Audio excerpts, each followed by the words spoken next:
What's up, YouTube? This is Too Raw for TV.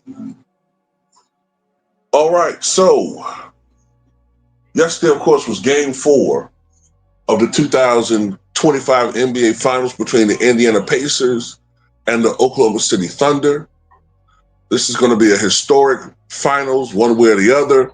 The Pacers are either going to win their first ever NBA championship, or the Thunder are going to win their second franchise championship and their first ever since their relocation to OKC back in, I think it was 2008. This has been seen as a transitional finals as a new generation of stars shine in the NBA's biggest event. And I had to be honest yesterday, man. I had to be honest. I didn't think that Shai was playing like an MVP the first 3 games of this series. Yes, the points were there the first 2 games, but defensively, he's been awful. He had been awful. And I thought that in game 1 and in game 3, when he only had like 24, 25 points, he faded down the stretch offensively. So I didn't think he was playing at the level that he had been playing at throughout the entire regular season, and to a slight less extent, these postseason. So this was, I thought, a legacy game for Shai. You know what I'm saying?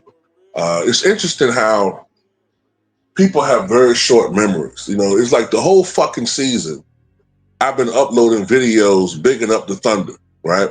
But the minute you put out one video that's critical of somebody's favorite player, all of a sudden now you become a hater of that.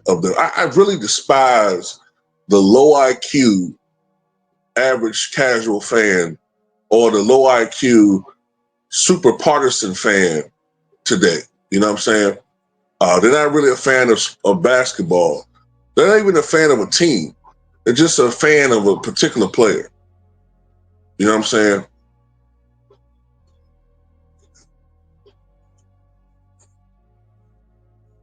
But anyway, early on, the Pacers looked like they were going to stand on business in this game, man. It looked like they were going to stand on business. It looked like early on the Thunder were struggling again offensively. Shai was struggling a bit offensively. And the Pacers were just controlling the tempo of the game. And when the Pacers are able to control the tempo and enforce their will, they can go on these spurts and they get the crowd going. And lesser teams can get rattled from that. And I said this before, I think this is the first, the last 2 series. Well, let me think about that for a second.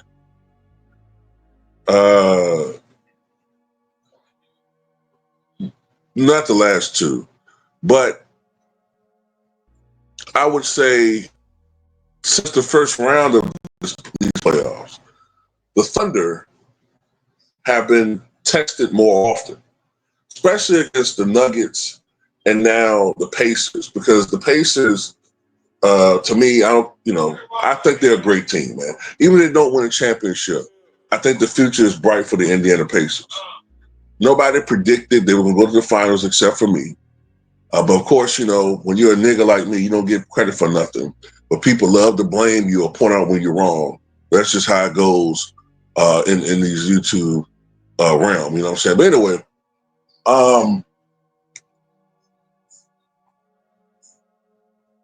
the Thunder hadn't really been tested this season like they've been tested in these playoffs.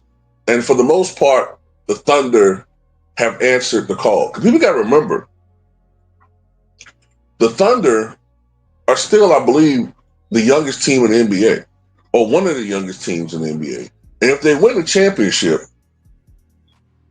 I think they'll be one of the youngest, if not the youngest team to ever win a title. Normally, teams this young have growing pains. So the fact that the Thunder, are answering the call every time that there is some sort of adversity is a testament to their greatness. If this team gets a little bit more seasoning under them, if they're able to somehow stay together, this team could be great for a very, very long time. But anyway, late into the game, the Pacers had a 10-point lead. It looked like the game was heading towards a certain outcome, which would have been unfavorable for the Thunder. But then Shai Gilgeous-Alexander took over. Late into the game, the Thunder went on a 16-7 run. 15 of those 16 points came from Shai. I think the Thunder outscored the Pacers by 18 points in the fourth quarter, erasing that double-digit deficit. And the Thunder came away with a 111-104 victory to even this series at 2 games apiece. And that was pivotal because that gave them back home court advantage. And now, essentially, we have a best out of 3 series remaining. Whoever wins 2 out of the next 3 games will win the NBA championship. With 2 of those games at OKC, it bodes well for OKC. All right. I don't want to forget some of the other players out there. Jaden Williams had, I think, 27 points. Chet Holmgren had a double-double, I believe. And I think Pascal Siakam had a strong game. Not huge, but a strong game by his standards, 20 points. I think he had like 20 points, I think like 6 rebounds, 5 assists, 5 steals. Tyrese Halleberton's numbers looked okay. 18 points, 7 assists. But he did not have a consistently strong game, nor did he have a strong finish in this one. I remember he hit that 3-pointer from Siberia early on in the game. He would not hit another 3-pointer the rest of the game, 1 of 7 from downtown. And he faded. And when the Thunder's defense is able to affect Tyrese Halleberton, as far as his ability to not only score, but get others around him going as a facilitator, then that really dismantles much of the weaponry that the Pacers have. That's one of the weaknesses of the Pacers, perhaps the weakness. The Pacers have a lot of guys who can hurt you offensively. But if Tyrese Halleberton isn't going at the level that he's capable of going, it hurts them. To me, if Tyrese Halleberton isn't going and if Pascal Siakam is struggling, then it really, really hurts the Pacers. Pascal Siakam had a good game. Tyrese Halleberton didn't finish the game very strongly. I'm going to tell you how much of a wasted opportunity this game was for the Indiana Pacers. This is how much of a wasted opportunity it was for the Pacers. This is the first time in, I think, 15 years that a team has won a game in the playoffs, or in general, I think, won a game in general, where they only had 3 3-pointers made and 10 team assists. If I'm not mistaken, I think the Thunder only had 10 team assists, and they only went 3 of 17 from downtown. Now, some people might say, well, Shai went 10 of 10 from, or whatever it was, 11 from the line. But the thing is this. I get tired of this free throw merchant shit people put up there when it comes to Shai, because what it really is it's an old trick to shame somebody for something that they do well. You notice they call him a free throw merchant, but they didn't have a problem. A lot of these guys, they didn't have a problem when James Harden was doing it. I mean, yeah, you had some people complain about it, like myself, but I didn't see the same hate.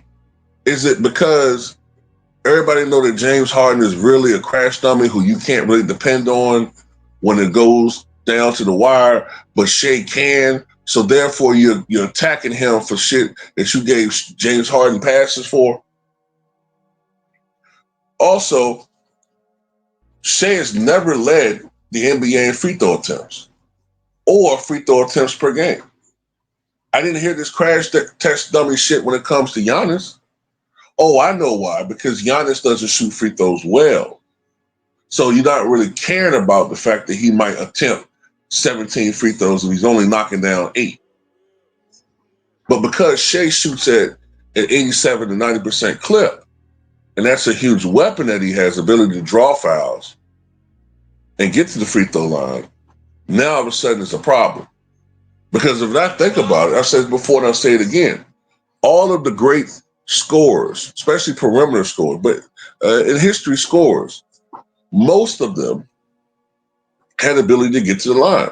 And often, whether you're talking about George Mikan, whether you're talking about Bob Pettit or Dolph Schayes or Elgin Baylor or Jerry West or Oscar Robertson or Wilt Chamberlain or Rick Barry or Shaquille O'Neal or David Robinson in his prime, you know what I'm saying?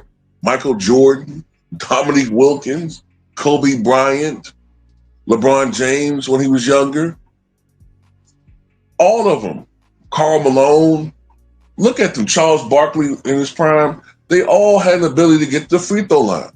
So why in the world is this guy, Moses Malone? You want me to keep going? They all went to the free throw line at the same level, if not even more so, than Shai Gilgeous-Alexander. And we still had stupid ass fans complaining about, oh, they're getting all these calls. Well, they're supposed to get calls. They're fucking superstars. That's what happens. You don't think Jokic gets superstar calls? Look how many free throws Jokic shot in their series against the Thunder. I didn't see you motherfuckers complaining in.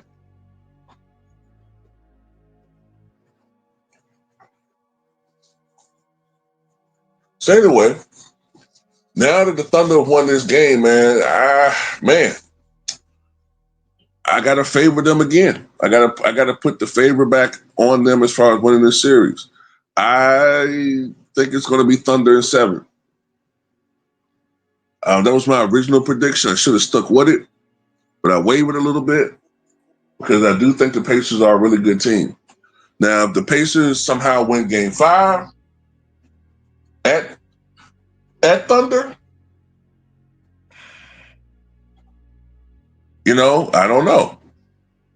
I don't know. I think the Thunder are going to win Game 5, though. But anyway, tell me what you guys think.